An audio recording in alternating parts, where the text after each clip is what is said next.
800-450-7876. Let's bring on now Sister Shahrazad Ali. Welcome back to WOL Radio.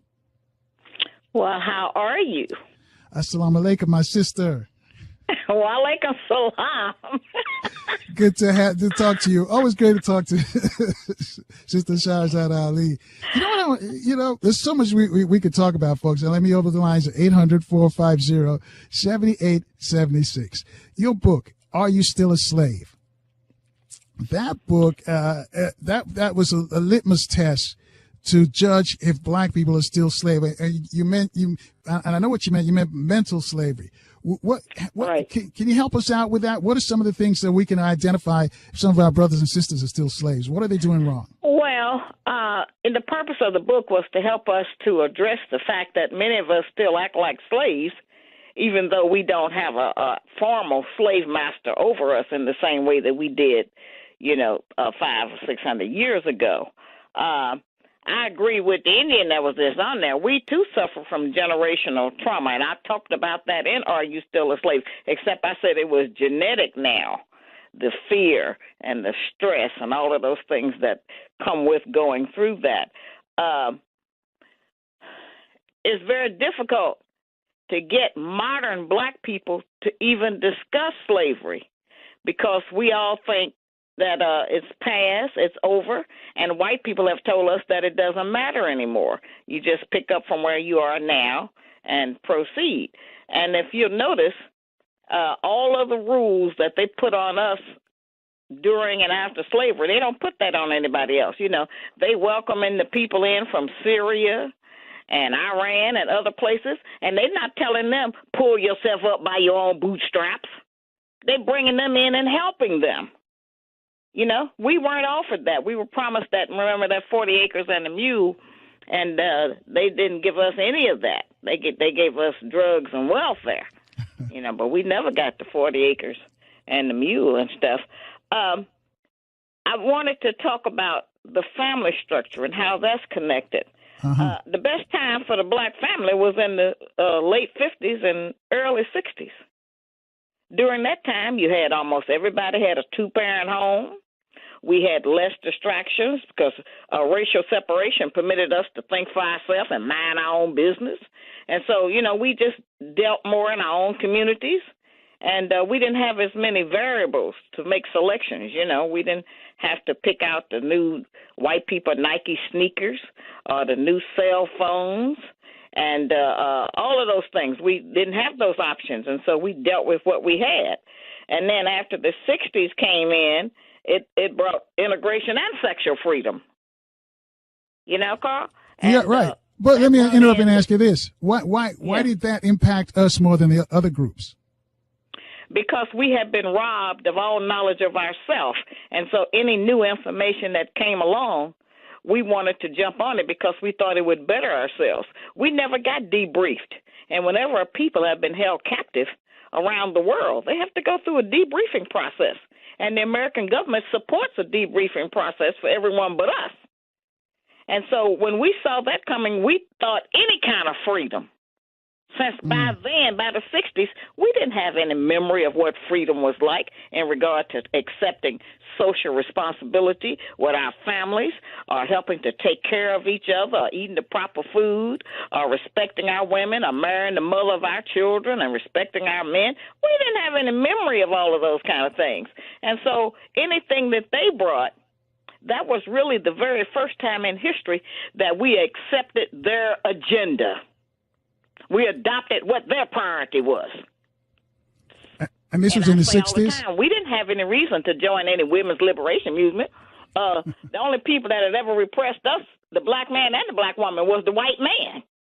So we didn't need to get liberated from the black man because we didn't have any memory of him being our boss or telling us what to do. But we jumped on all of those things. We jumped on the pill. We jumped on that there was no more a necessity for marriage, because prior to 1965 or 66, if you got somebody pregnant, you married them, and you were going to try to make that work before anything else happened.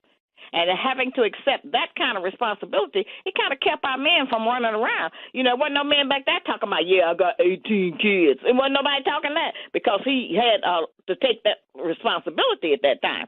And then as the welfare got more popular in the early 60s, and they started giving out different benefits, food and the stamps and all of those different things and rents and all of those things just made us think we were going to finally get some kind of reparations. Okay? And so now at that time, as I said, almost 80% of our people were in a two-parent home or some kind of way connected with the parents, and even the grandparents lived in the home sometime then. Well, now, with all of that freedom that we allegedly got in the 60s, over 70% of our women are single, widowed, separated, or divorced. And those 30% of our women that's got a man, the 70% of the women that ain't got no man fighting with them all the time. So it's a big mess now that nobody wants to acknowledge is really going on, you know. And now our men, let me mention that, who you black men only make up about 5 or 6% of the total American population. You know, we may be 12% of black people of the total population, but that y'all little group is only about 5 or 6%. And that puts you at 70% of the prison population or more, and almost 50% of all police shootings. So it's all, you know, and when I talk about these things, people say that I'm old school. Oh, you talking about back in the day. No, I'm not. I'm talking about right now. That imagination that things have changed is called the imagination of truth. We imagine they have changed because we have better wigs and better sneakers. And, hang on a second, Sister Shahrazad. Right, hang on a second. We got to take a break here. We got to check the traffic and the weather, the DMV. Shahrazad Ali is our guest, folks. You can join this conversation with her. It's toll free. It's 800-450-7876. We'll take your calls after the traffic and weather update on 1450 WOL, where information is power.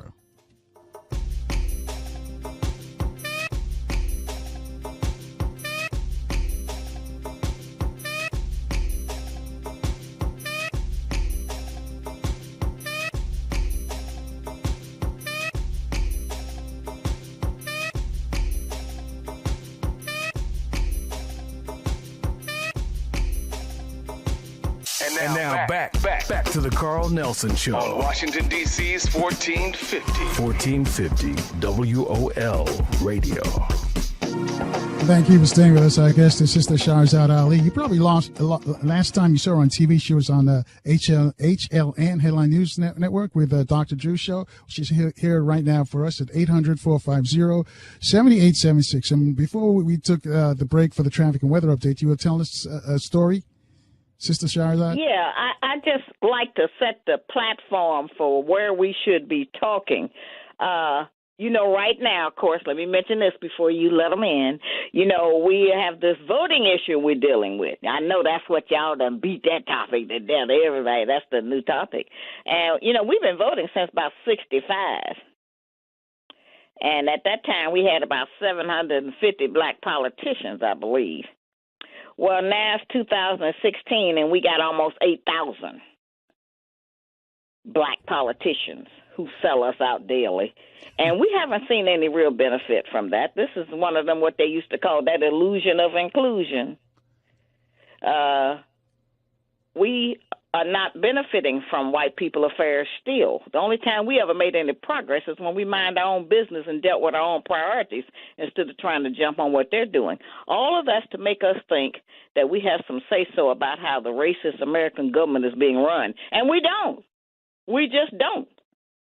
We don't have no say-so about that. They treat us bad, disrespect us, and don't give us anything that we need to survive.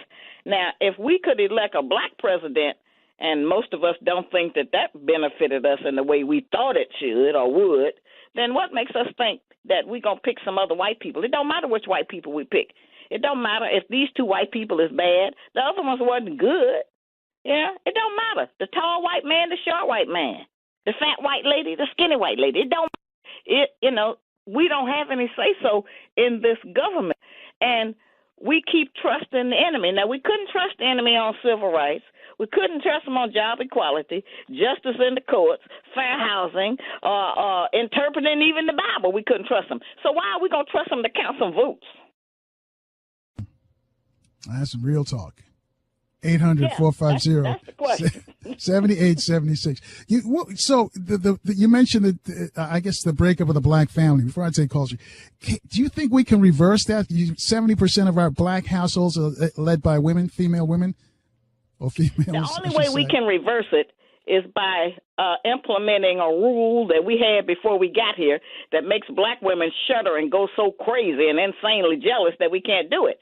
The only way we could reverse that is that more men are going to have to take responsibility for more than one woman and her family. Not just responsibility for her in the bed. I'm talking about take responsibility with her household and helping her raise her children and protecting her and making sure they all eat.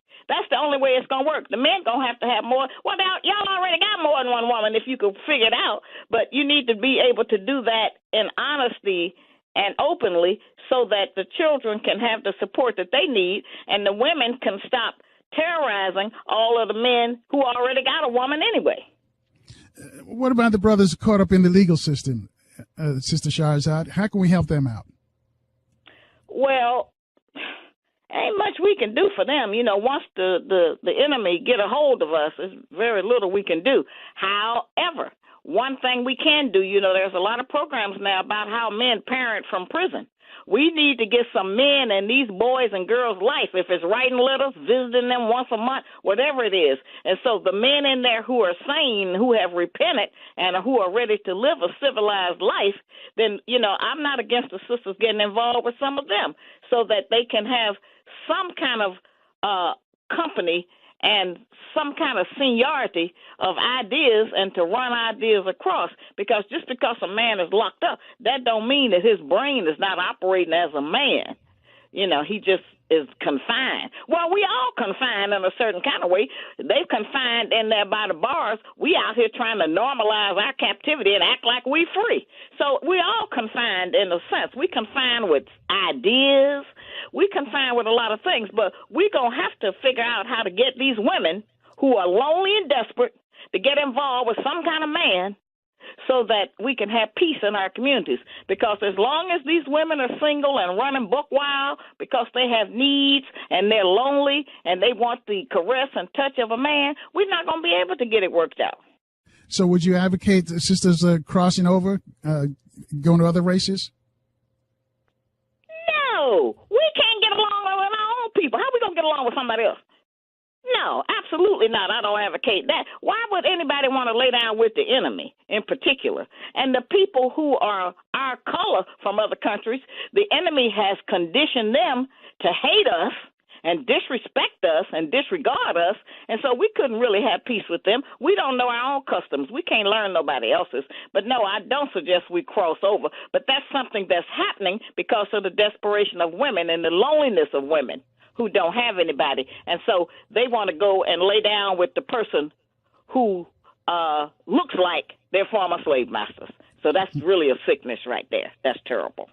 800-450-7876, line 1. Mr. Sherrill, I think it is, calling from Washington, D.C. Mr. Sherrill, now with Shahrazad Ali. Are you there? Yes. Assalamu alaikum, Sister Shahrazad. Wa alaikum salam. Well, thank you for being a champion for black people and black causes all over the world. We love you and keep up your good work. There's a brother in D.C. by the name of John Cheek, and he's running openly for reparations. And he designed this ingenious plan that will make those that were the industries that were actually responsible for our enslavement to address this situation. Thus, it won't cost the taxpayers one thin dime. And we're fighting to get our people to understand and respect and support him. And it's an uphill battle. What do you say to people when they don't even realize how much you have to love, that we have to love our people more than we hate ourselves? And I'll let you answer. When I think of that group, and I'm sure it's a wonderful organization, one of the problems that I think that we have is that every generation want to start all over. Right now, the hottest thing out is Black Lives Matter. Well, we've had the NAACP, we've had SNCC, we've had CORE, we've got National Action Network, we got every kind of group you can name. And if you put all of them groups, if you put the heads of all of them groups in a room together, we would all disagree. So our problem is disagreement. That's the basis of all of the issues we have of not getting along. That's whether it's in a relationship, because every relationship is like a marriage. Every time you get two or more people together in a group, you got a marriage. And most of them people do not get along, do not agree. That's why we are not able to, say, pool our resources and put our money together to build something or do something, because we don't agree. So I don't think there's anything you're going to be able to do to convince white people to give all of us some money, because most black people is trying to just get white people to give them some money individually through different, kind of aspects.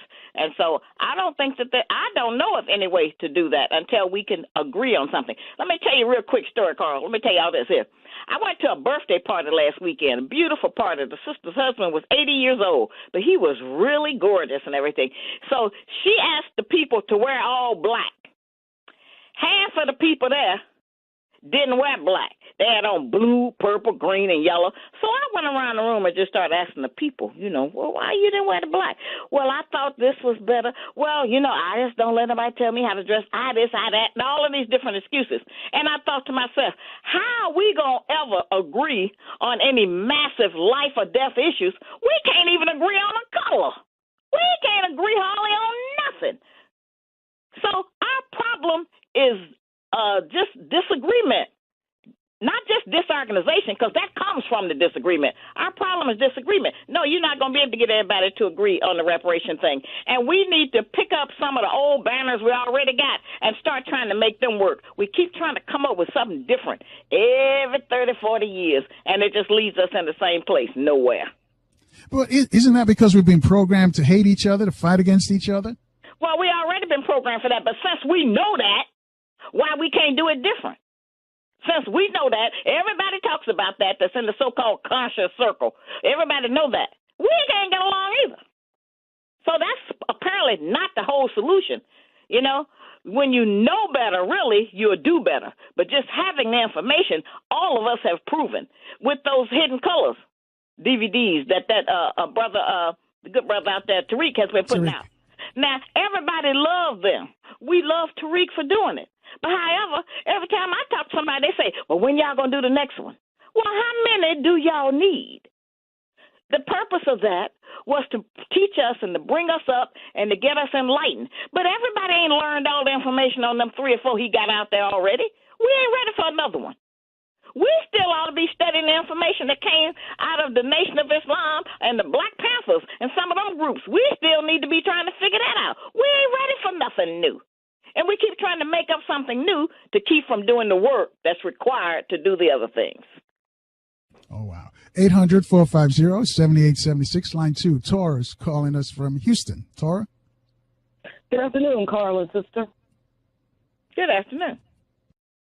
I'm wondering, when you spoke on reversing the black family, and earlier you mentioned sexual freedom, how do we combat against the forces that are clearly in play that are working against us being able to reverse or revise the black family when we have things like gender bender days being allowed in school and people walking around saying, I don't identify any longer as male or female, I'm binary is the new term? Yeah, well, the requirements for that, once again, is some things that we're not going to do. We outright refuse to do them. Okay? The number one requirement would be separation. I tell you what, hang on a second, Sister Shahrazad. Stay with us, Tar, because we've got to take a quick break here. I'll let you answer that question. Interesting question, by the way. 800-450-7876 gets you on. Take your calls next on 1450 WOL, where information is power.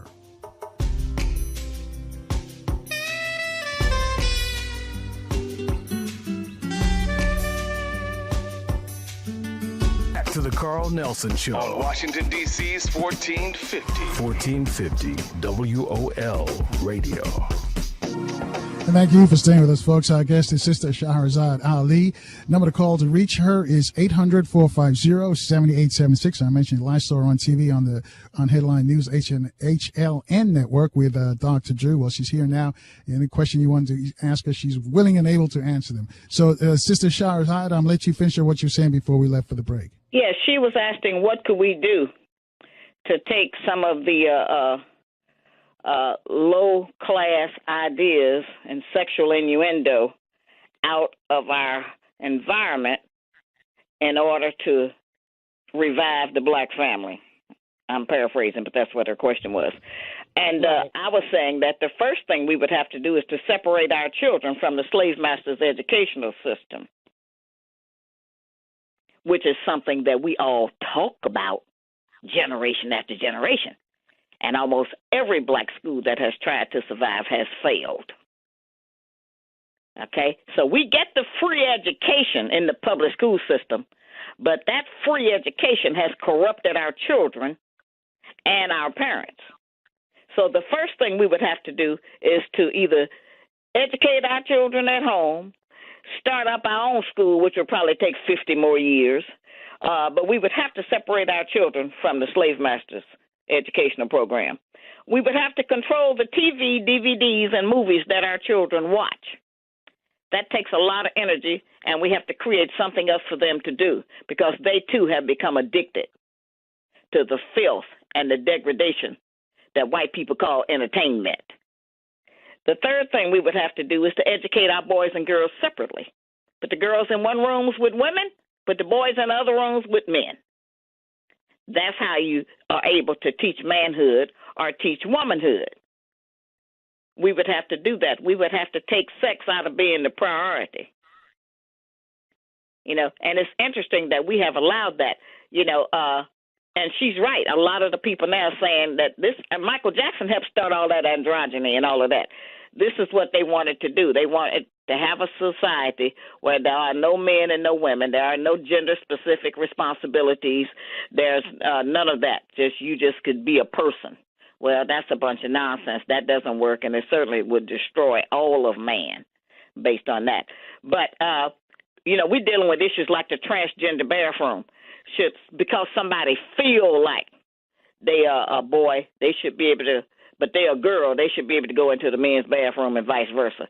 Well, we all know that that's a bunch of sickness that's not going to work just because of the perversion that the people practice already. It's nobody with a little girl going to let them go in the bathroom with some man because he dressed up like a woman. That ain't going to work. We know that ain't going to work. But however, that is becoming law.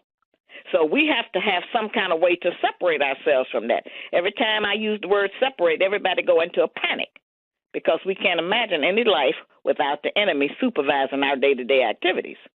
But that's the thing we would have to do. And we would have to also get our women to agree that there is no man on any continent, in any country, at any time in the history of life on the planet Earth, there has never been a man that only loved one woman his entire life. So if we could get our women to acknowledge that if our man love another woman, it don't mean he don't love us. It don't take anything from us in that way, and that we need to help, and it'll stop him from running around from woman to woman if he knows he's got a family that consists of 2 or 3. The way it is, the men need to take on the responsibilities of 3 women and do it in an upright way. And I'm telling you, when a man takes on the responsibility of 1 or 2 families, now we're not talking just financial. We're talking about being the head of that family and give some direction and protection and instructions about how to, protect it and how to live upright.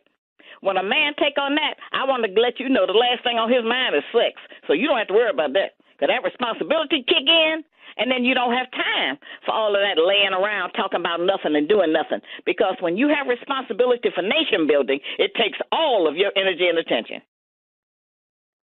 Sorry, you have a follow-up? Just wanting to know when she'll be back in Houston again, and I'll take that off the air. All right, thank you.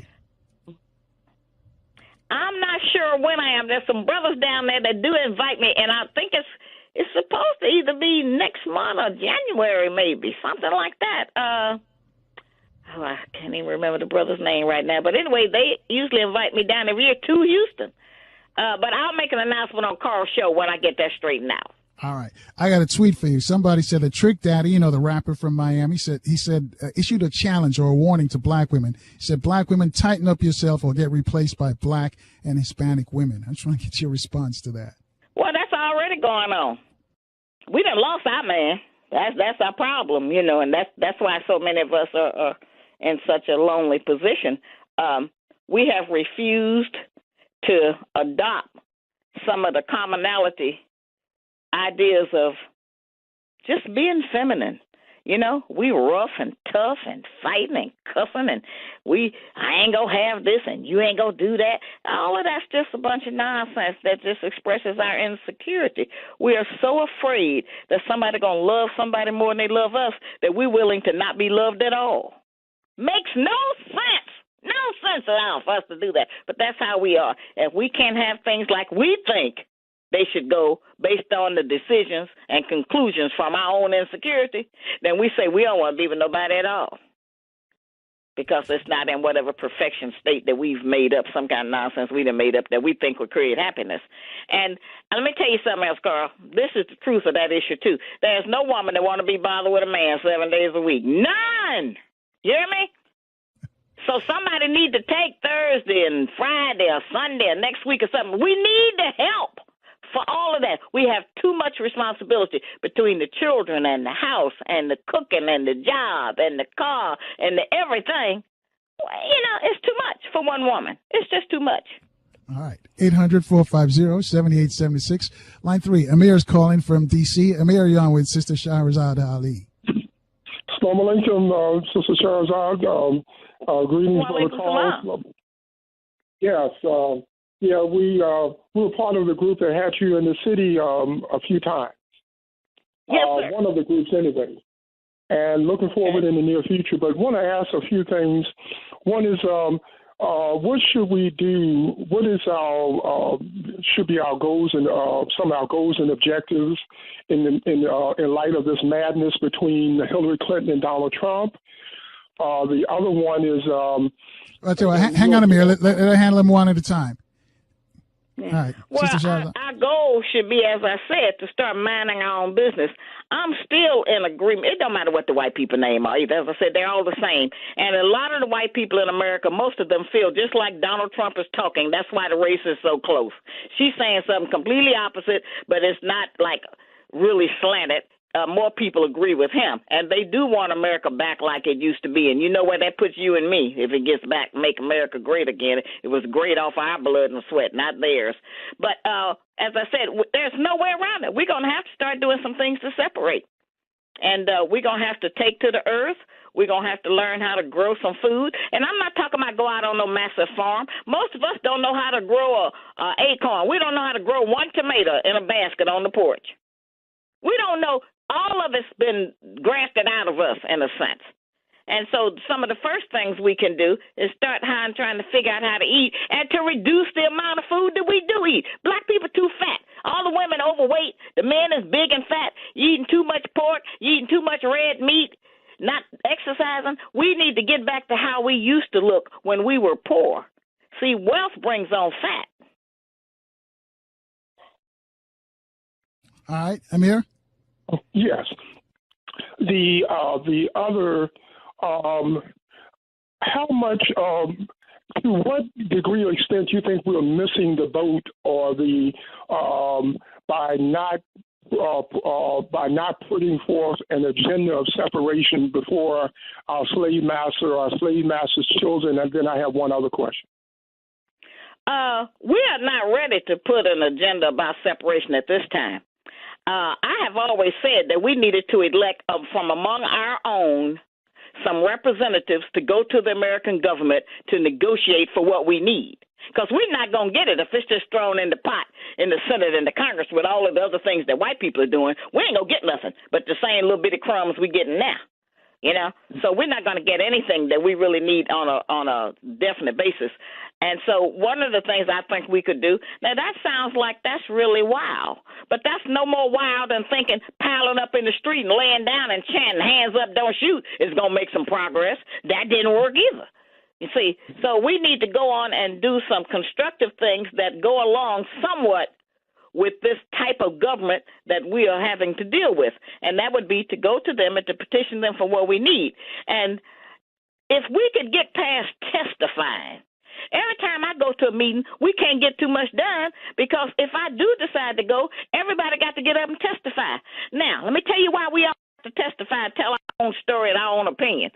Because we were not debriefed. We are all full. It took us 450 years or so to get in this condition. It might take us 450 years to get out of it. We don't know because we haven't accepted any instruction about how to function or behave and kept with that. We keep changing up. As I said, every generation start all over. Now, those questions you asked, they're good questions, but I mean, they're the same questions that we ask in every city I go to. We got the same questions. And no matter what answer you give, the people don't do nothing. They don't go back and do anything. And I'm not talking about growing Joe in no group. Everybody got a group in their own household, their own tribe. Everybody got a group already to work with. And most of us can't get along and deal with them. So we got a lot of work, but that work got to start. All of that, that thing about it takes a village to raise a child.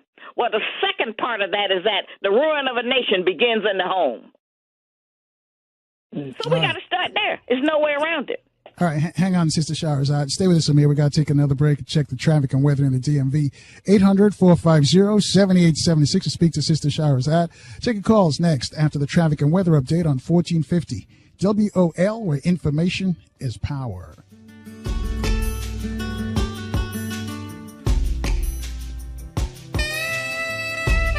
And now back to the Carl Nelson Show. On Washington, D.C.'s 1450. 1450 WOL Radio.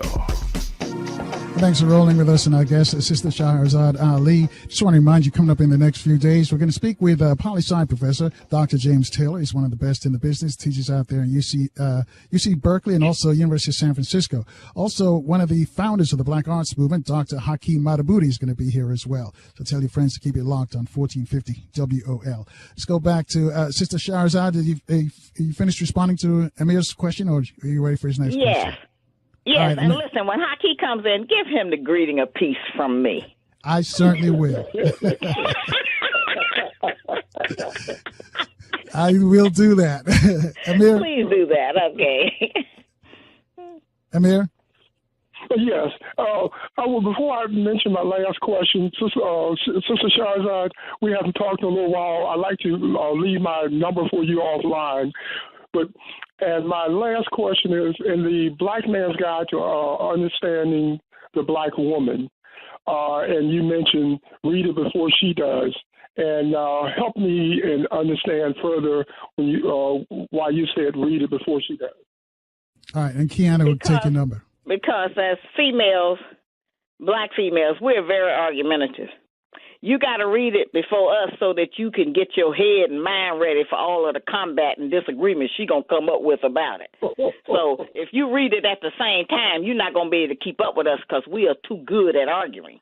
So you need to read it first so that you'll have your head ready for when she come at you with the nonsense she going to come at to disagree because she don't want to get in order naturally. So when she do that, you got to be ready. So it's not a book you can read together. It's a book that you need to read first.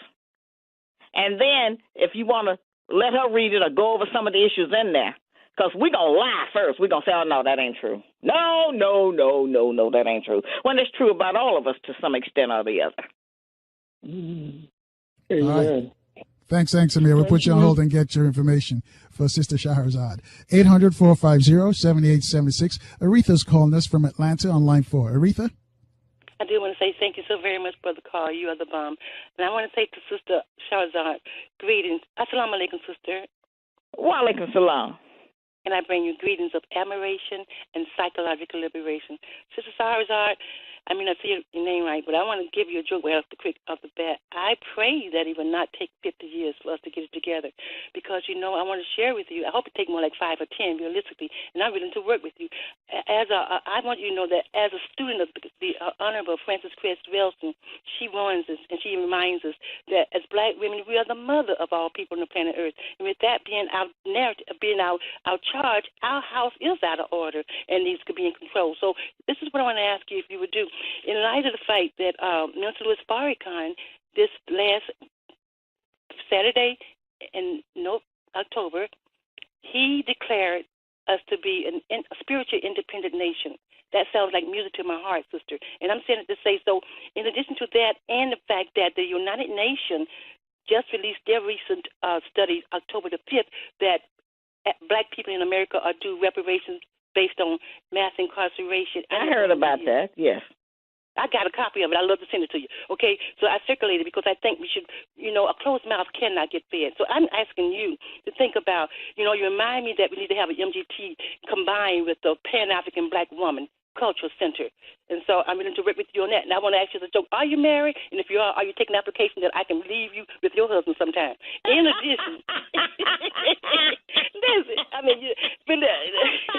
so I do want to say that, listen, I want to say, as I close, as taxpayers, Sister Shahrazad, we must remember that we are taxpayers of our own oppression, because slavery is not abolished in this country. The 13th Amendment has just been changed from states' rights to federal administration of free law under mass incarceration. So how can you talk to me, Shimmer some love? Because I love you, and I do want you to know I Thank you, sister. Yes, ma'am. You were talking so fast. I'm trying to remember some of the stuff you said, but it may take, as I said, the 50 years. I wish it took 5 or 10, but we have already spent, since the so-called 60s, we've already had over 20 years of our so-called greater freedom to do different things. And we've had a lot of programs that have worked, and a lot of them have failed. Now, here, let me say this so there'll be no confusion. Had Minister Farrakhan stayed with the teachings of Honorable Elijah Muhammad, then we would have made a lot more progress than we have. But because he decided to dilute the teachings, make up some new information that he came up with, which is okay, he can do that. That's his business. But that's one of the reasons that the nation of Islam itself has not grown in the way that it was growing when Honorable Elijah Muhammad was giving out instructions and teaching the people. And I'm not with those teachings. I'm just with the teachings of Honorable Elijah Muhammad. I'm not with any other group or organization. And you can't have no MGT class with the Pan-African sisters. That's not going to work. That kind of integration of civility, of behavior, of womanhood is too different. That would never work. See, all of that about we all doing something different, but we going in the same direction, that's not true. We all doing something different, and we ain't going in no direction because we all got different ideas. And it would take 40 or 50 years to agree on what the agenda is going to be, because everybody is fighting against what somebody else got. See, the thing about being released as slaves out here with no training, with not any kind of instructions for the whole group, is that everybody got a different idea, which represents all the different tribes that we came from. So we're not going to have, once again, no kind of big old group unity. Whatever the information is that you have of good, you're going to have to just practice it in your circle. All right. That's the only way that it's going to work. It's not going to work, y'all talking about trying to get together, because once we get together, then we're going to start disagreeing, and then ain't nothing going to happen. 800-450-7876. Eric's calling us from New York. He's on line 1. Eric, you're on with Sister Shahrazad Ali. Yeah, how you doing, Sister Ali? I want to thank you for speaking. Great. Thank you. I want to thank you for speaking with such clarity. It's rare that, I hear a female talk with such clarity and such logic on such issues. Speaking for myself, I'm okay, being a one-woman guy. Not because I'm not attracted to other women, but I don't want the responsibility of having to raise more than one family. I have enough. That's right. Okay, and I can appreciate that. That's honest. Sure. But, I wanted to get to my question. What you were saying about disagreement, I think that's a very profound and truthful statement.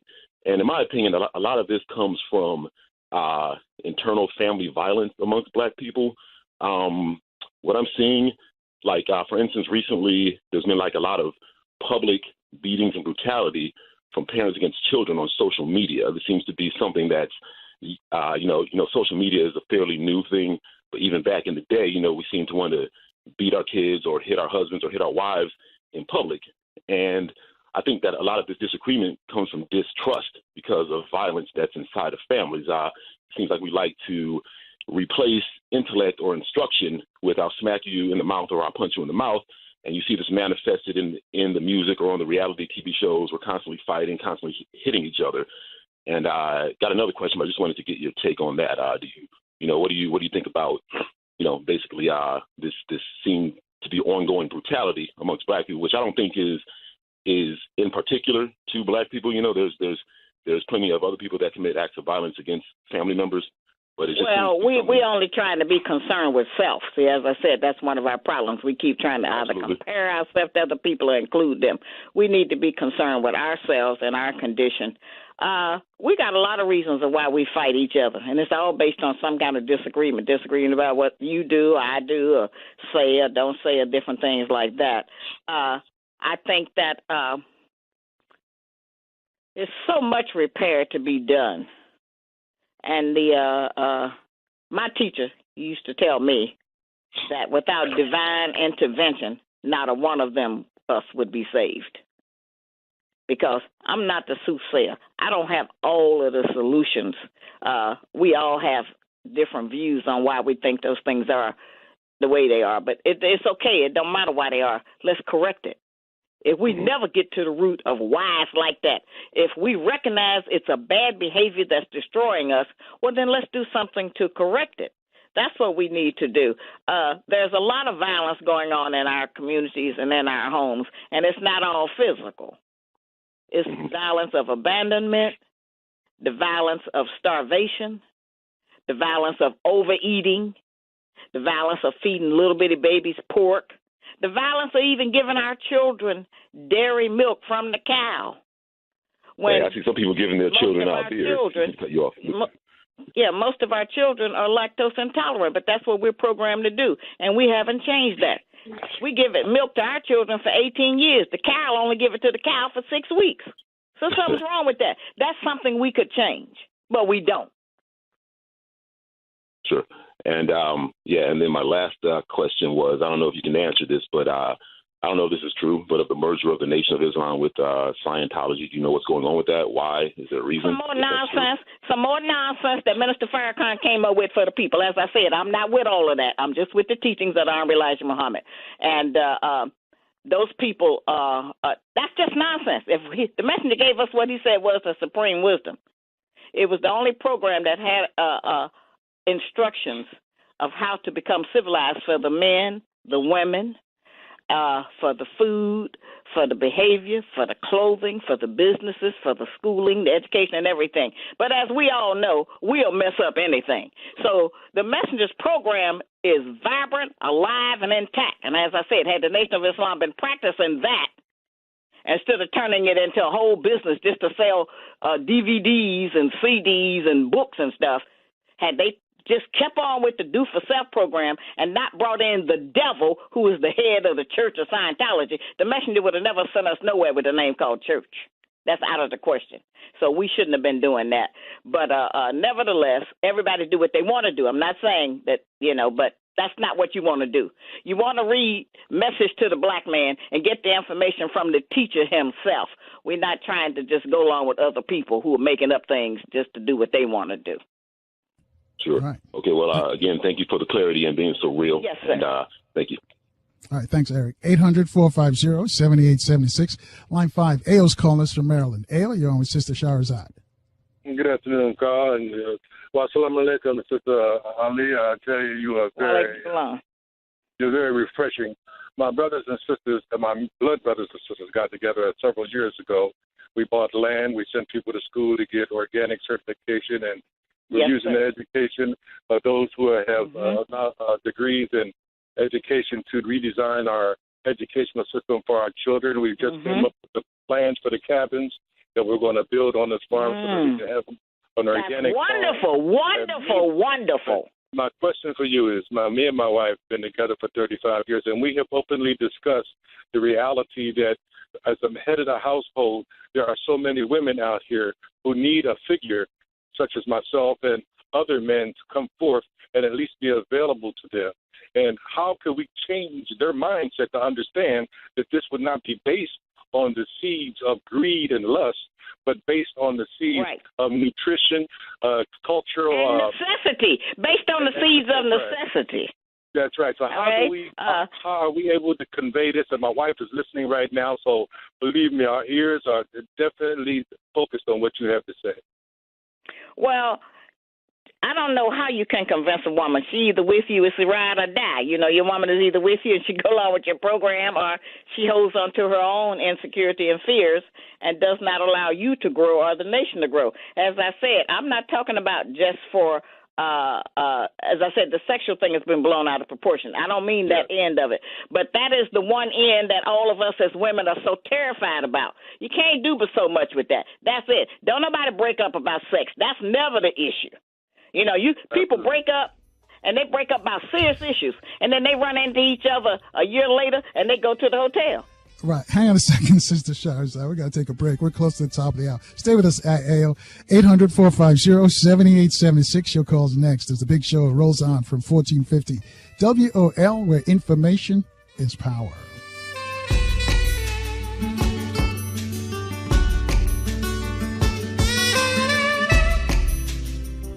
And live around the world on WOLDCnews.com. And thank you for staying with us. Our guest is Sister Shahrazad Ali. I say the last time most of you folks probably saw her, she was doing a TV show on HLN Network with Dr. Drew. Well, she's here for you now, and you can reach her at 800-450-7876.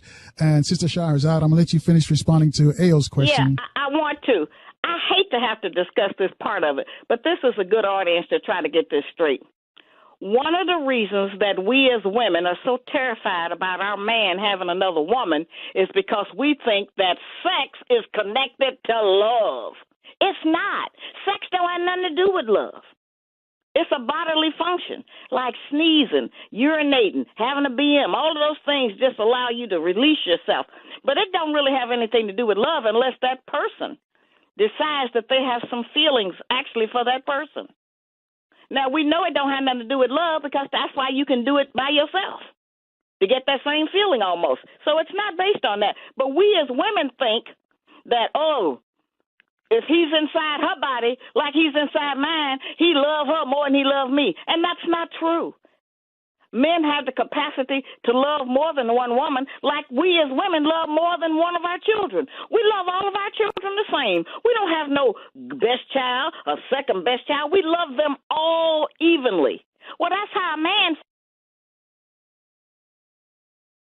Hello? Hello? Yes. Can you hear me? Okay. Yeah. Okay. Well, you went dark for a minute there. We just couldn't hear anything. But one thing I'd like to add to this dynamic is that we had to do this in conflict. Don't get me wrong. Our family just didn't all agree to this. The elders had to take the ropes to move forward with the idea and plant the seeds and implement out of this their own resources. Right. But yet and still, in doing so... all, brother, that's all I'm doing is planting the seeds, because at least this will get us to thinking about it and considering it, because it is coming. It's going to be here, and we need to be ready. And another thing I wanted to add is that we're not doing it for our generation here. We're setting the foundation for our generation here, but we're taking our children away from them so that we could separate them and get them to a right mind state so that they can continue the process that we lay down. Listen, sister, it's been an honor. Thank you, Carl. It's always good. You know, I listen all the time. And, sister, please be blessed because you are a blessing to us. Thank you very much. Thank you, brother. All right. All right. Thanks, AO. 800-450-7876. Mickey's calling us on line 2. Mickey's calling us from the district. Mickey? Hi, can you hear me? Yes. Yes. Hi. Yeah. Hello to Carl and hello to the guests. I've always admired Sister Shahrazad Ali. I remember seeing you on the Phil Donahue show when I was much younger. Yes. But I wanted to, you were beautiful, and you still are. But I wanted to ask, I think you're from Ohio? Hello? Well, what's the question? What difference does that make? What's the question? Yeah, yes, ma'am. I wanted to know what your view, what you thought of the police killing of Tamir Rice. Thank you. Right. Oh, sister, you know I didn't agree with that. They've been shooting us down in the street. The only reason we know now is because of social media. Let me say something about social media, though, Carl, while I'm on that topic. The YouTube, the Instagrams, and all of that is the worst thing that could have happened to the black community. I don't know anything that's worse other than drugs that could happen to our community to be so destructive and tear up so many of our relationships. That Instagram nonsense has created so many problems in our relationships, not just man and woman, families, brother and sister, sister and brother, sister and sister, all kind of problems in business and everything. And that YouTube has taken the place of television and allowed every one of us who want to go on there and be as big a fool as we want to in front of the entire world, because that information floats around the entire planet. And that helps me to understand why so many people come here and think that we are not worth anything and are just ridiculous and savages because of the nonsense that we put up on there, because we all want to have that exhibitionism and that exposure. We need to stop doing that. That's a bunch of nonsense that has not helped us. These cell phones that everybody's talking in all the time. What did we do 10 years ago when we wasn't on those phones? Who was we talking to? We don't even like each other that much to talk all day like that and all night. Everywhere you go in the airport, the only person in there ain't on the phone is me. So that's something that we need to look at. Some of us need to get that out of our home. That is such a distraction in a negative way. 800-450-7876. Sandra's calling us on line one. She's also calling from Washington, D.C. Sandra, Sister Shahrazad. Hi, Carl, and your guest. I know your book, The Black Man's Guide to Understand the Black Woman. Yes. In the book, you said that you were talking about black women and body odor. You mentioned that in the book? Yes, I have talked about that. Yes. Oh, I think that's a foul. I think that's a foul. I think it's very foul that when we walk around with body odor. I sometimes, even right now, and our young girls are not being taught anything about personal hygiene. And so it's a real serious issue. And the schools are not allowed to teach it as much as they should be able to, because they say that's something that should be taught in the home. A lot of families don't have money for food, less known for deodorant and toiletries. I don't see these black women's body odor. I don't run into these black women with body odor. Where do you run into these black women with body odor at? Oh, all kind of places, in stores, usually in stores, banks, just the places that I go. I don't go a lot of places out in the public world, but stores, banks, lines in different places, the post office. Oh, yeah. And you said black women are very argumentative. What percentage of black women? Yes, we are. What percentage? Yeah, we are. What percentage would you say are very argumentative? Oh, I couldn't quantify it in that way, so I say most of us. Oh, I disagree. I mean, I can listen to you now, but when you used to come on these airways in the 90s, I couldn't listen to you. Well, that's what that brother was just saying. We're trying to lay a foundation with certain information. Mm-hmm. Now, it has taken you, the book been out 26 years, so it has taken you 26 years to be able to at least have this discussion with me, and that's very good, sister. Right. Okay? Mm-hmm. It takes us a long time to adjust to certain things because we think disagreement means that something is not true. Right. And just because we disagree with it don't mean it ain't true. It may not be true all of the time. You understand? You're right. It ain't true 24 hours a day, but it's true some of those hours of the day, and those are the hours that are detrimental to our men, our children, and our community. I think you're too hard on black women. I think you're a little too hard on black women. I understand. Yeah. Okay. Yeah. Okay. Well, we are the mother of civilization. Right. And so we birth the nation and we raise it. Right. However we raise it. Right. And so we have to be hard on the people that start and birth the nation. And we have lost our way. Now, that doesn't mean, once again, as I said, everybody all of the time.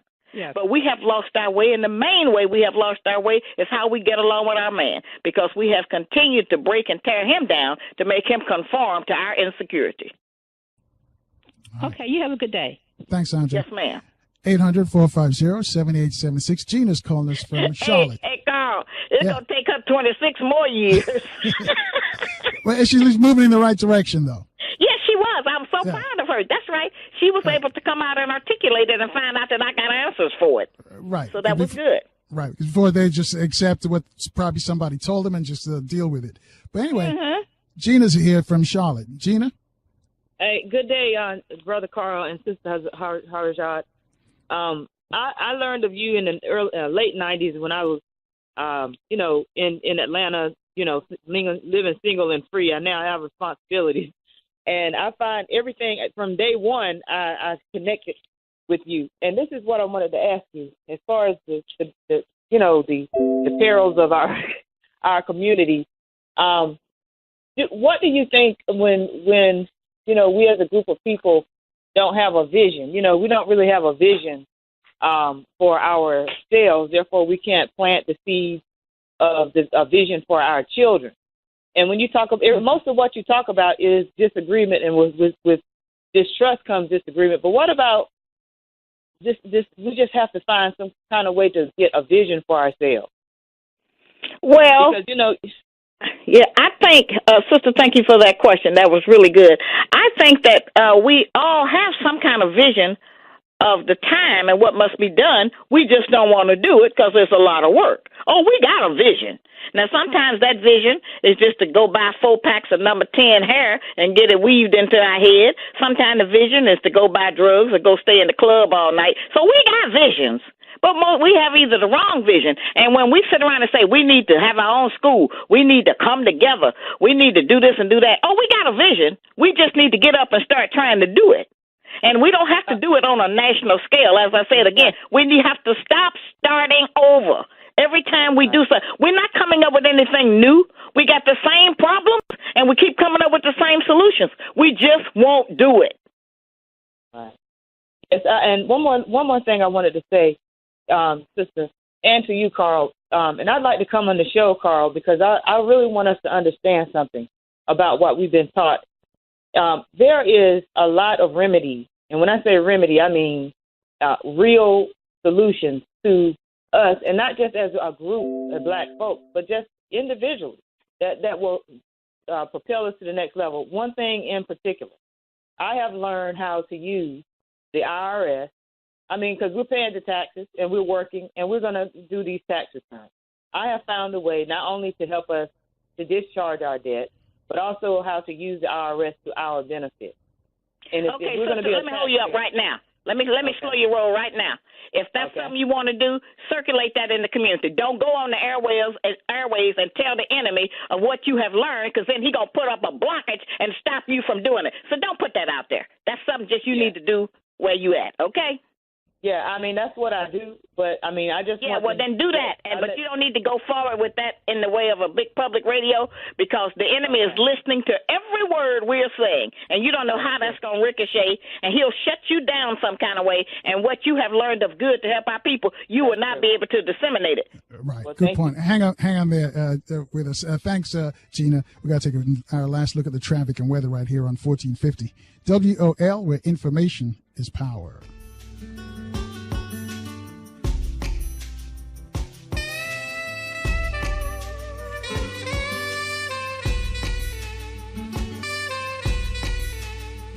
And our guest, Sister Shahrazad Ali. Again, the number to call to speak to her is 800-450-7876. Sister Shahrazad, did you finish your response, or would you want to take another call? I want to say that the Black Man's Guide to Understanding the Black Woman and Are You Still a Slave, which is really an important book. In fact, I recommend Are You Still a Slave before the Black Man's Guide, then it'll help you understand why you have certain attitudes, is available at Amazon.com. Now, the Black Woman's Guide to Understanding the Black Man and Things Your Parents Should Have Told You, which is a great book for our children to help them understand the world that they're in and how to grow up and act like they got good sense. You have to get that directly from me. I don't have all of my books on there with the white people. I just have the Black Man's Guide and Are You Still a Slave? But you can contact me at Sister Shahrazad Ali at yahoo.com. If you put anything in on the internet, a whole bunch of stuff will come up about me. You'll see how to spell my name. Sister Shahrazad Ali at yahoo.com. If you contact me on there, I'll tell you how to get the other 2 books and how much they cost and where to send your money order. Don't send me no checks. I got a drawer full of them. and we can go from there, okay? I remember, speaking about Are You Still a Slave, I remember when that book came out and you and Armstrong Williams had some verbal sparring. Oh, my goodness. Back in the day. So when I think back, I don't even know how I went through all of that. You know how everybody was fighting me on every side, everywhere. No matter what book I wrote, they, was beating me up about it. But, I'm proud of what I have done in America because I'm the mother of the Black Book Explosion. See, before the Black Man's Guide to Understand the Black Woman in 1990, we didn't really have no bunch of books. We had some books by Maya Angelou and Chautauqua and the Shanes and a couple of people, but we didn't really have like now.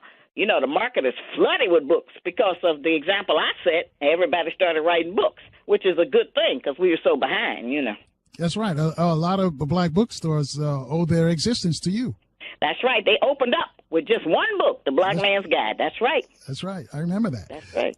800-450-7876. And before you go, I'll let you tell us again how we can get a copy because I know we got a lot of new listeners who probably haven't read those books. Let's go to Billy. Yes, the Black Man's Guide to Understanding the Black Woman is the yellow book, and Are You Still a Slave are available at Amazon.com. Right. The other book, the green book, The Black Woman's Guide to Understanding the Black Man, and Things Your Parents Should Have Told You, a book for our youth, our teenagers, and our young people. You have to get that directly from me. And you can do that by going to Sister Shahrazad Ali at yahoo.com and ask me what you want, and I'll send you the information about how much the book costs and where to send your money order to of how to get the books, and then you'll send it to my P.O. box, and then I'll ship it out to you. Now, I know that's the longer way around, but I can't have no website because every time I do, somebody hack it and mess up everybody's credit cards and everything, so I had to stop doing that, Carl, and just do it this slow way, but at least you'll get it. Within 2 weeks, you'll have your information. All right, good deal. 800-450-7876. Billy's waiting for us. Calling us from Shaky City, California. Where's that, Billy? That's in Los Angeles. Oh, Carl. Don't you know you used to be a resident out here? I'm telling you. We're something to start shaking in a minute. That's quite true. Sister, I love your energy. As a black man, I refuse to cross the color line and date outside my race. Praise be to God.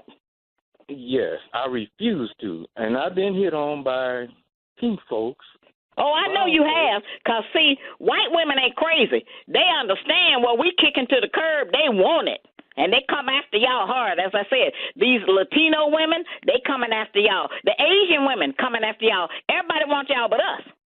See, they accept you all more than we learn to accept our own man. I've talked to a lot of them, and they say they don't understand why we don't get along with y'all. Well, I don't understand it neither. It's not about me. I want to make a couple of comments here. It's not about me. Me, myself, it's about our race. And I have married before with a woman with children because it wasn't about me. They didn't have a father, and me being a black man know my role as a black man is a husband, a provider, a teacher, a protector, an educator of that household. It was just so sad that the female was not on the same page that I was. And, I mean, it hurt me dearly. My question to you, to find a sister, I know European and all them other junks out there, but to find a sister that is conscious, where must a conscious brother go? Well, let me tell you this. Everywhere I go, the brothers say, sister, I need a good woman. And then the sisters say, sister, I need a good man. And then if I put all of y'all in a room together, don't nobody get along. Hey, I can drop y'all in the center of a city with 5 million people, and y'all can't find nobody to get along with. That's our women and our men. And I'm not beating everybody up today. I don't want to do that, Carl. I hope that doesn't sound that way. But I'm just saying we are into repetitive era. We just keep making the same mistakes over and over. We don't have any patience with each other.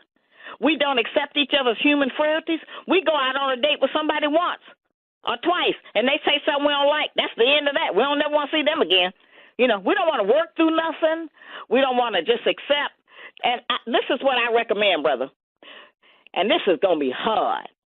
But when we meet somebody, coming out the gate, after we have tell those initial lies about who we are and how we are and make up that personality for that person, after we get through with those lies, the next thing we ought to talk about is that now we're going to have a hard time because we just out of slavery. They've taught us to hate each other. They're going to put all kind of stumbling blocks in our way, and we're going to have to work together and recognize when those issues come up that it's not really me or you. It's the system trying to destroy us that we've been conditioned to. Now, if we could have some real talk, that would be good. And the Black Man's Guide does set the stage for you to have some real talk. Now, it does do that. But some of the sisters don't want to have that real talk. I mean, they just is. Well, then you know that ain't the one. I don't advise anybody to stay in an abusive relationship, men or women. If she don't, then you need to move on to some of them other millions of women out there who are desperate and going on the internet and taking their clothes off, walking down the street, showing all they behind. All of these women is just crying out for a man. No, well, I'm not the man then if they have to expose themselves like that. Well, you can get teachers. Maybe she won't never do it another day, but this is what they think they have to do to attract a man because this is all we ever had that was of any value in slavery.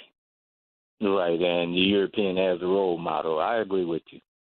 That's right. I agree with you. All right. I Thanks, still Billy. love your energy. Just keep on. Thank you, brother. Thanks, Billy. 800-450-7876. Let's go to Charlotte on line 5. Kwame's calling us. Kwame, you're on with Sister Shahrazad.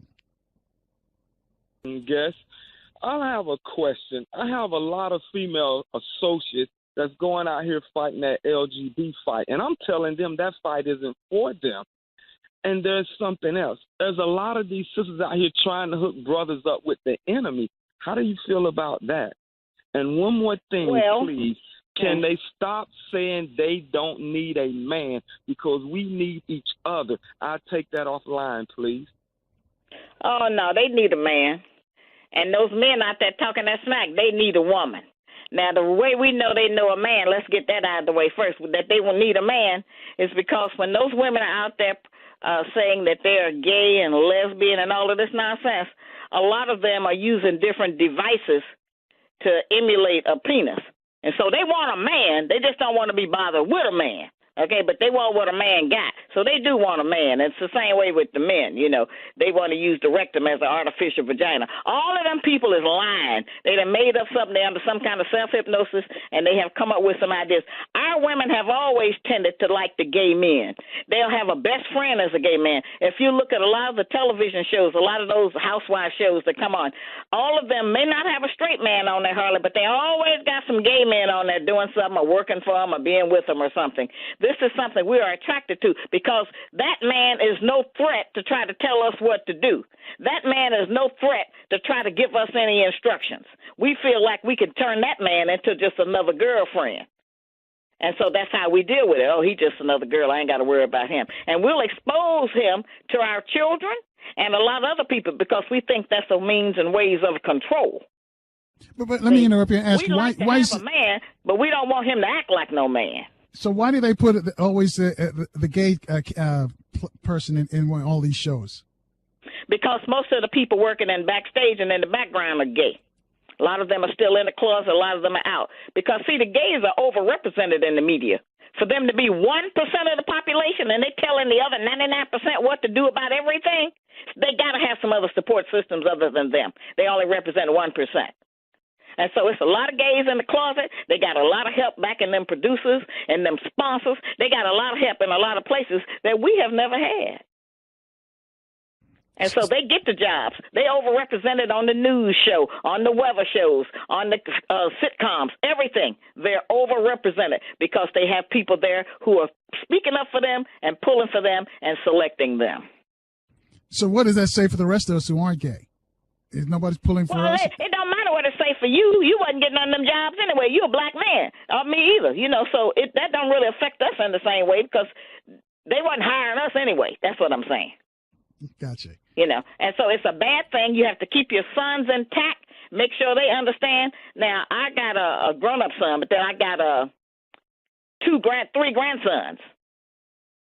And one is 14, one is 16, and the other one is 23 or something. But at any rate, my son, we be talking to them all the time. See, we used to just have to try to protect them from Becky, making sure he didn't come home with Tammy Sue. All right? We had to make sure them white girls didn't catch on to her because they're just wonderful. They can talk. They're handsome, and they're very well spoken of themselves, and they're neat and they're clean and intelligent. We used to just have to watch the white girls. Now we got to watch the gay men and the white girls. All right, hang on a second. We got to take a quick break. I'm going to let you finish that thought. 800-450-7876. Speak to Shahrazad Ali. We'll take your calls next as the big show rolls on from 1450 WOL, where information is power.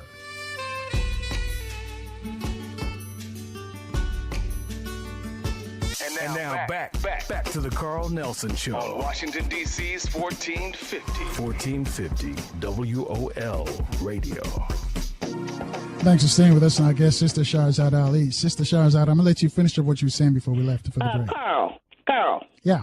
I'm a visiting guest. I don't live with y'all. How long I've been on here? About 90 minutes. Oh, that's too long. Okay, we're going to take our last question. All right. All right, let's go to San Diego. Kevin's calling us from San Diego. He's on line 2. Kevin? Is Kevin there on San Diego on line 2? All right. Kevin going once? Going twice? Let's go to Jonathan in California then. Jonathan's on line 4. Jonathan. I'm so glad I get the last question. Salaam alaikum, sister. How are you today? Wa alaikum salam. I'm fine. Praise be to Allah, brother. Alhamdulillah. I don't even know where to start. Just a quick note. Me and my wife been together 20 years, married for 15. And she suddenly told me one day that she was an independent woman. I almost ate the phone. I was thinking to myself, how are you independent? We've been together 20 years and married for 15. Where is the see? That's how the system got some of the system's mind messed up. Like, really? Yeah, but you know what? A lot of them buy into that because they think that means they're going to have some freedom. Leave her with a flat tire out on the highway one night and see if she need a man. Yeah. Thank you so much. My main question, sister, before you get off the line is, why do you keep bothering with telling us and hitting us in the head with the truth? Just explain that. What makes you love us so much that you feel compelled to keep beating us in the head with the truth? And we just won't take it for what it is. And I hang up, sister, and take your answer off the air. Salam alaikum. God bless you. All the time. Thank you, sister. Bye-bye. Well, I want to say that I wasn't touched or nothing. God didn't send me. I ain't been anointed or appointed. It's just what I personally decided to do because I love black people, and I know that you are the best. They don't keep you out because you're the worst. They keep you out because you're the very best that the earth has ever produced. And the only person that don't know that is you. Everybody else knows it. And every other nationality, on every other continent, and every other nation. Everybody knows that the black man in America is the best. But that you are repressed by our longtime open enemy, and you have been tricked with the wrong diet, the wrong God, and the wrong wardrobe. And all of those things have held us back. But that's just why I do it, brother, because somebody got to do it. And I don't have no competition because it ain't no woman out here teaching what I'm teaching, okay? I could work every day of the week if I wanted to, but I don't, and I don't want to. But that's just, what it is. I'm just trying to help make a difference for the future. We're aging out of this stuff. A lot of us have already made the transition into death, and a lot of us are getting older. This is what the purpose of God is, to stop deterioration. In the meanwhile, it's not stopped yet, and due to a bad diet and bad atmosphere and pressure and stress, we're all dying out. And we need to be able to carry these ideas on instead of y'all waiting until I die to say, what she was talking is right. And let me get this straight. I'm not making this up. I had a teacher who taught me the truth, and that teacher was the Honorable Elijah Muhammad. All other people in America that black people admire: Khalid Muhammad, Muhammad Ali, Malcolm X, Louis Farrakhan, Shahrazad Ali. What is the one thing we have in common, Carl? We were all taught by the Honorable Elijah Muhammad. That's the one thing we have. Right. That's true. That one teaching has allowed each of us to go and make a way over everybody because it's the truth and it agrees with your nature.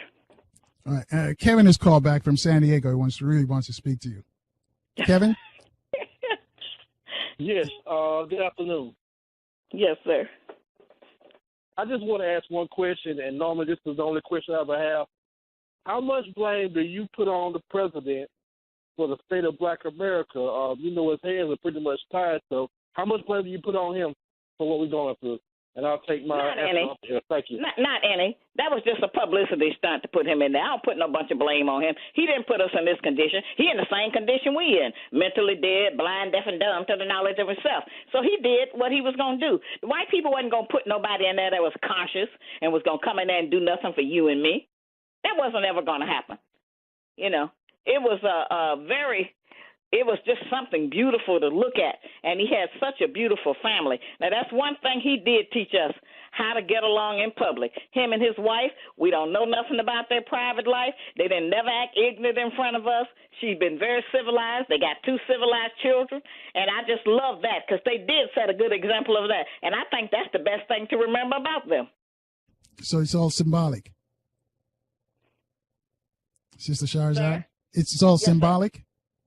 Yeah, it was just symbolic. It was not transformative. It was just symbolic, yeah.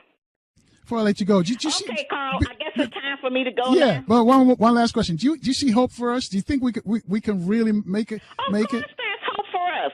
You are the original man, the Asiatic black man, the maker, the owner, cream of the planet Earth, God of the universe. There's always hope for you. It just looks bad, but it's not going to be. You're going to survive. You've been here over 76 trillion years, and you're going to be the last man standing if there's ever such a thing. So, yes, there's hope for us, but we have a hard head. We're going to have to be beat into submission, not physically beat, but times and conditions dictate behavior. And as the conditions tighten up, because the enemy is tightening them up, because he's afraid for his own demise, because they're becoming weaker and weaker. Their birth rate is way down. Okay? And before you go, though, tell us again how we can get your books. Amazon.com, you can get the Black Man's Guide and Are You Still a Slave? You can contact me, my email at sistersharazadali@yahoo.com.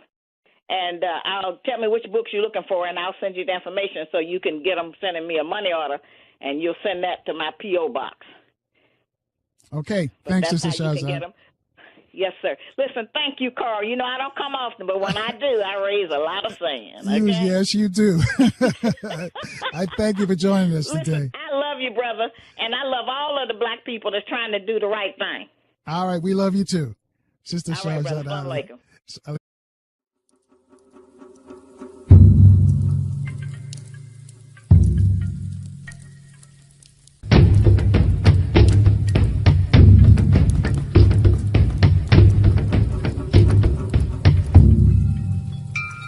800-450-7876. Let's bring on now Sister Shahrazad Ali. Welcome back to WOL Radio. Well, how are you? Assalamu alaikum, my sister. Wa alaikum salam. Good to talk to you. Always great to talk to Sister Shahrazad Ali. There's so much we could talk about, folks. And let me over the lines at 800-450-7876. Your book, Are You Still a Slave? That book, that was a litmus test to judge if black people are still slaves. And I know what you meant. You meant mental slavery. What right. Can you help us out with that? What are some of the things that we can identify if some of our brothers and sisters are still slaves? What are they doing wrong? Well, the purpose of the book was to help us to address the fact that many of us still act like slaves, even though we don't have a formal slave master over us in the same way that we did, 500 or 600 years ago. I agree with the Indian that was just on there. We, too, suffer from generational trauma, and I talked about that in Are You Still a Slave? Except I said it was genetic now, the fear and the stress and all of those things that come with going through that. It's very difficult to get. I'm going to ask you this. Why did that impact us more than the other groups? Because we have been robbed of all knowledge of ourselves. And so any new information that came along, we wanted to jump on it because we thought it would better ourselves. We never got debriefed. And whenever a people have been held captive around the world, they have to go through a debriefing process. And the American government supports a debriefing process for everyone but us. And so when we saw that coming, we thought any kind of freedom. Since by then, by the 60s, we didn't have any memory of what freedom was like in regard to accepting social responsibility with our families, or helping to take care of each other, or eating the proper food, or respecting our women, or marrying the mother of our children, and respecting our men. We didn't have any memory of all of those kind of things. And so anything that they brought, that was really the very first time in history that we accepted their agenda. We adopted what their priority was. And this was in the 60s? We didn't have any reason to join any women's liberation movement. The only people that had ever repressed us, the black man and the black woman, was the white man. So we didn't need to get liberated from the black man because we didn't have any memory of him being our boss or telling us what to do. But we jumped on all of those things. We jumped on the pill. We jumped on that there was no more a necessity for marriage, because prior to 1965 or 66, if you got somebody pregnant, you married them, and you were going to try to make that work before anything else happened. And having to accept modern black people to even discuss slavery, because we all think that it's past, it's over, and white people have told us that it doesn't matter anymore. You just pick up from where you are now and proceed. And if you'll notice, all of the rules that they put on us during and after slavery, they don't put that on anybody else. They welcoming the people in from Syria and Iran and other places, and they're not telling them, pull yourself up by your own bootstraps. They're bringing them in and helping them. We weren't offered that. We were promised that, remember, that 40 acres and a mule, and they didn't give us any of that. They gave us drugs and welfare, but we never got the 40 acres and the mule and stuff. I wanted to talk about the family structure and how that's connected. The best time for the black family was in the late 50s and early 60s. During that time, you had almost everybody had a two-parent home. We had less distractions because racial separation permitted us to think for ourselves and mind our own business. And so, we just dealt more in our own communities, and we didn't have as many variables to make selections. We didn't have to pick out the new white people Nike sneakers or the new cell phones and all of those things. We didn't have those options, and so we dealt with what we had. And then after the 60s came in, it brought integration and sexual freedom. Carl? And, yeah, right. But let me No, I'm not. I'm talking about right now. That imagination that things have changed is called the imagination of truth. We imagine they have changed because we have better wigs and better sneakers. And, hang on a second, Sister Shahrazad. Right, hang on a second. We got to take a break here. We got to check the traffic and the weather, the DMV. Shahrazad Ali is our guest, folks. You can join this conversation with her. It's toll free. It's 800-450-7876. We'll take your calls after the traffic and weather update on 1450 WOL, where information is power.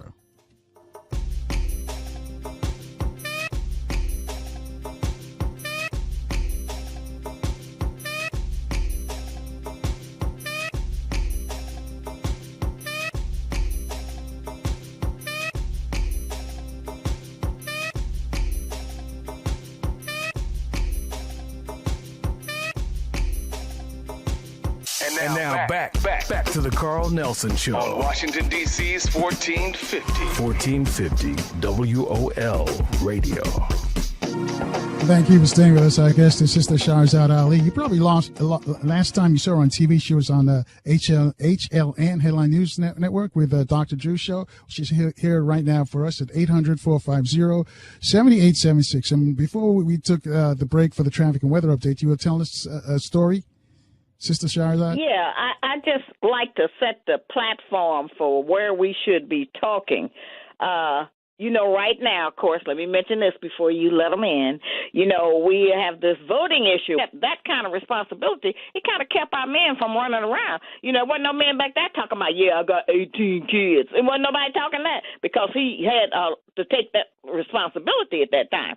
And then as the welfare got more popular in the early 60s, and they started giving out different benefits, food and the stamps and all of those different things and rents and all of that, all of those things just made us think we were going to finally get some kind of reparations.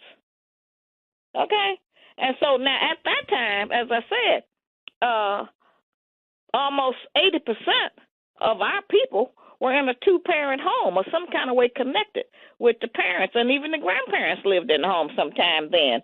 Well, now, with all of that freedom that we allegedly got in the 60s, over 70% of our women are single, widowed, separated, or divorced. And those 30% of our women that's got a man, the 70% of the women that ain't got no man fighting with them all the time. So it's a big mess now that nobody wants to acknowledge is really going on, And now our men, let me mention that, who you black men only make up about 5 or 6% of the total American population. We may be 12% of black people of the total population, but that y'all little group is only about 5 or 6%. And that puts you at 70% of the prison population or more, and almost 50% of all police shootings. So it's all, and when I talk about these things, people say that I'm old school. Oh, you talking about back